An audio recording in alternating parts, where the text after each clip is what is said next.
आज की रेसिपी बनाने से पहले आप सभी को एक डिस्क्लेमर दे दूं कि मशरूम को इस तरीके से कभी नहीं बनाइएगा। क्यों?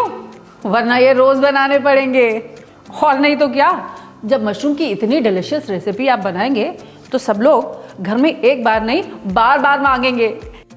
वैसे क्या आप जानते हैं मशरूम्स का जिक्र पुराणों में भी किया गया है। अब भाई पुराणों में तो इसको लक के साथ और मिस्ट्री के साथ, यहाँ तक डेंजर के साथ भी एसोसिएट किया गया है। लेकिन इसी के साथ साथ मशरूम्स को फॉर सेंचुरीज ट्रेडिशनल मेडिसिन में भी यूज किया जाता था। तो अगर इतने फायदे होते हैं मशरूम खाने के, तो हम भी क्यों ना बनाएं एक लज्जतदार से मशरूम करी।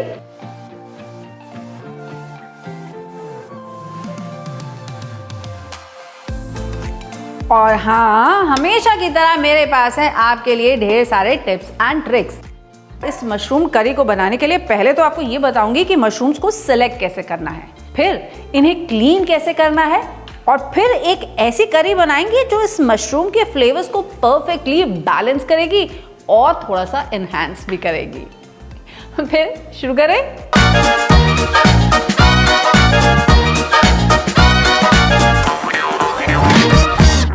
तो सबसे पहले तो ये जान लिया जाए कि मशरूम्स को सिलेक्ट कैसे किया जाए। बहुत लोगों को इस बात का डर रहता है कि कहीं मशरूम्स पॉइजनस तो नहीं। तो नोट कर लीजिए एक बहुत important tip of the day. Mushrooms होने चाहिए आपके वाइट, ठीक है। अगर ये वाइट मशरूम्स हैं तो ये खाने में एकदम सेफ है।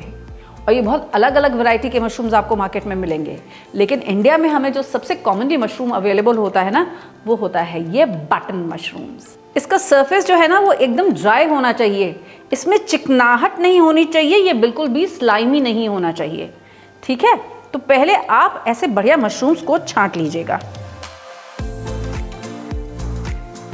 डन। अब बारी आती है इन मशरूम्स को क्लीन करने की, यानी साफ करने की। और यहीं नोट कर लीजिए आप एक बहुत इंपॉर्टेंट टिप, मशरूम्स को क्लीन कैसे किया जाए। देखिए मार्केट में दो तरीके के मशरूम्स मिलते हैं।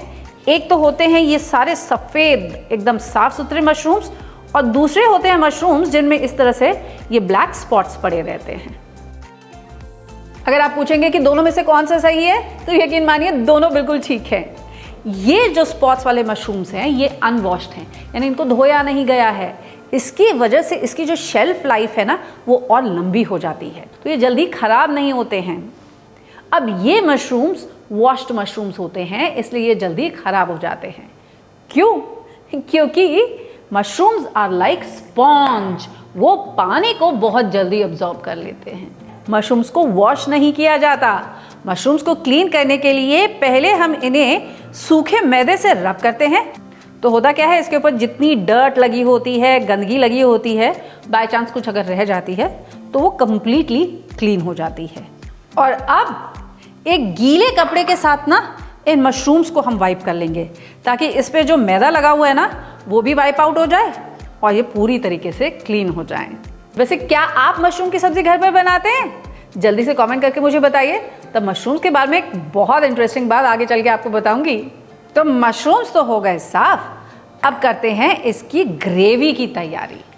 अच्छा, वेस्ट में ना mushrooms because they are so flavourful, इन्हें ज़्यादातर केवल बटर में टॉस कर लिया जाता है या गार्लिक और ऑलिव ऑयल के साथ टॉस करके बनाते हैं। On the other hand oriental cooking में वहाँ इन्हें स्टर फ्राइज भी यूज़ किया जाता है, बैटर फ्राइड मशरूम्स यूज़ किए जाते हैं डिशेस में, और हमारे हिंदुस्तान में तो हम हर चीज़ को एक करी बेस में बहुत अच्छे से यूज़ कर लेते हैं। लेकिन आज मैं मशरूम्स बनाने जा रही हूँ आज एक वाइट ग्रेवी में, ताकि मशरूम्स का वो जो उमामी फ्लेवर होता है ना हम उसे हाईलाइट कर सकें।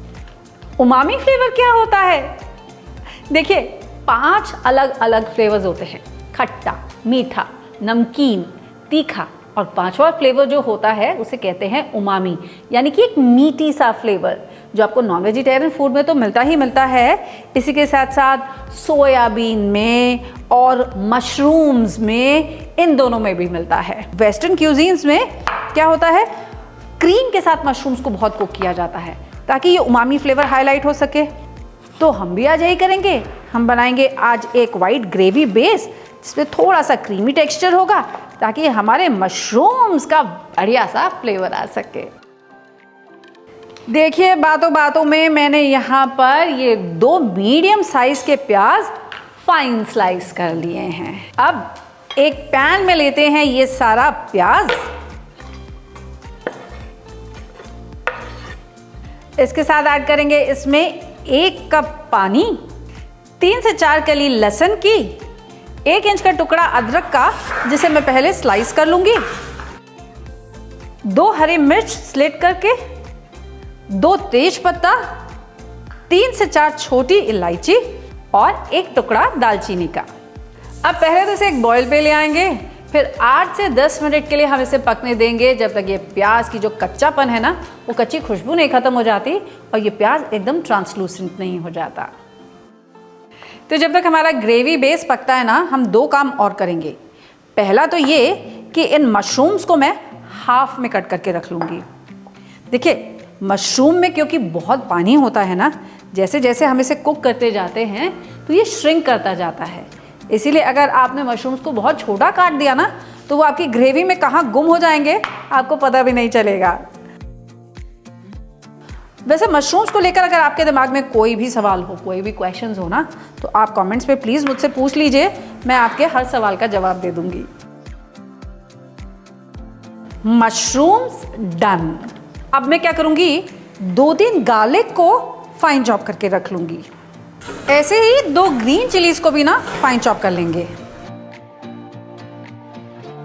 अनियन पूरा ट्रांसलूसेंट हो चुका है, पिंक हो चुका है, एकदम पारदर्शी हो गया है। और इसी के साथ साथ मुझे अदरक और लहसुन की अच्छी सी खुशबू आ रही है पकने की, और प्याज का जो कच्चापन था ना, वो एकदम खत्म हो गया है। इसलिए अब गैस को कर देते हैं हम बंद। इसके बाद ये बे लीव्स जो है ना, ये तेज पत्ता, इसे मैं हटा दूंगी और इसी के साथ साथ ये दालचीनी का जो टुकड़ा है इसे भी हटा दूंगी। अब इसे कंप्लीटली कूल डाउन करके हम इसे मिक्सी में पीस करके इसका एक फाइन प्योरे बना लेंगे। वैसे बाहर बहुत बढ़िया बारिश हो रही है, ऐसे मौसम में यकीन मानिए इस मशरूम करी के साथ पराठे खाने का मज़ा ही कुछ और आएगा। तो चलिए आगे बढ़ते हैं, और पहला काम तो हम ये करेंगे कि अपने पैन में ले लेंगे तकरीबन 25 ग्राम मक्खन। मक्खन जब गर्म हो जाएगा तब ऐड करेंगे हम इसमें ये बारीक कटा हुआ लहसुन, और पहले से हल्का सा सौते कर लेंगे जब तक ये थोड़ा सा गोल्डन नहीं हो जाता।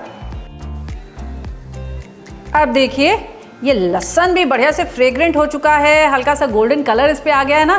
तो अब हम ऐड कर देंगे इसमें पहले तो ये हरी मिर्च, इसे बस हल्का सा स्टर कीजिए और इसके साथ ऐड कर दीजिए इसमें ये कटे हुए मशरूम्स। इन मशरूम्स को बटर के साथ, गार्लिक के साथ हम टॉस कर लेंगे तकरीबन 3 से 4 मिनट के लिए, जब तक कि ये मशरूम एक अच्छा सा कलर नहीं ले लेते। आप नोटिस करेंगे मशरूम्स कितनी जल्दी श्रिंक होने लग जाएंगे क्योंकि ये अपना पानी छोड़ देंगे।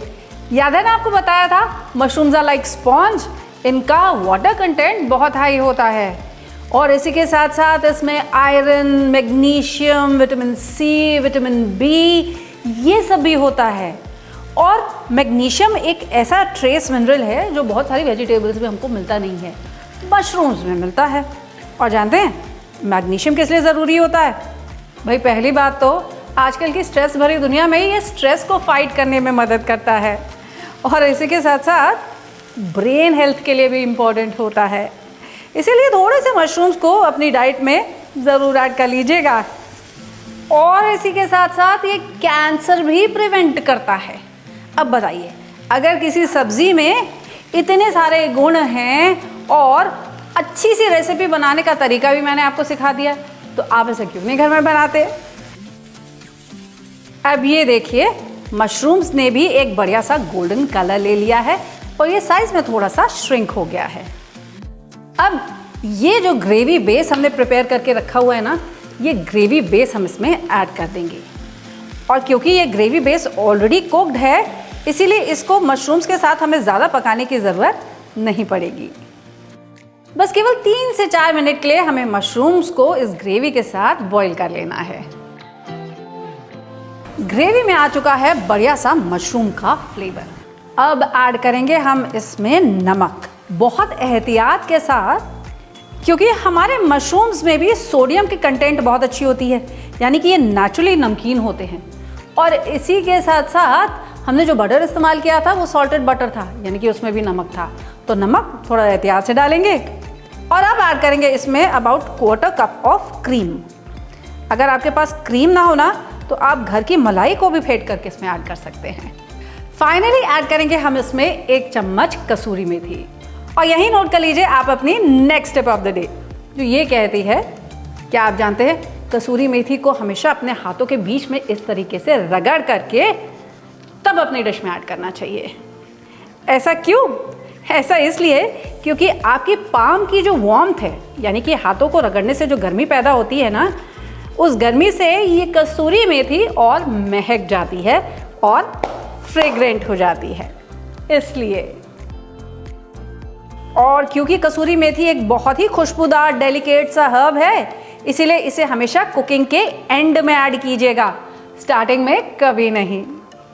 लीजिए भाई, बातों बातों में रेडी हो गई हमारी मशरूम करी, एक बहुत ही क्रीमी ग्रेवी के साथ। अब फाइनली फिनिश करूंगी मैं इसे आधा चम्मच गरम मसाला के साथ, जो मैं इसके ऊपर केवल स्प्रिंकल कर दूंगी।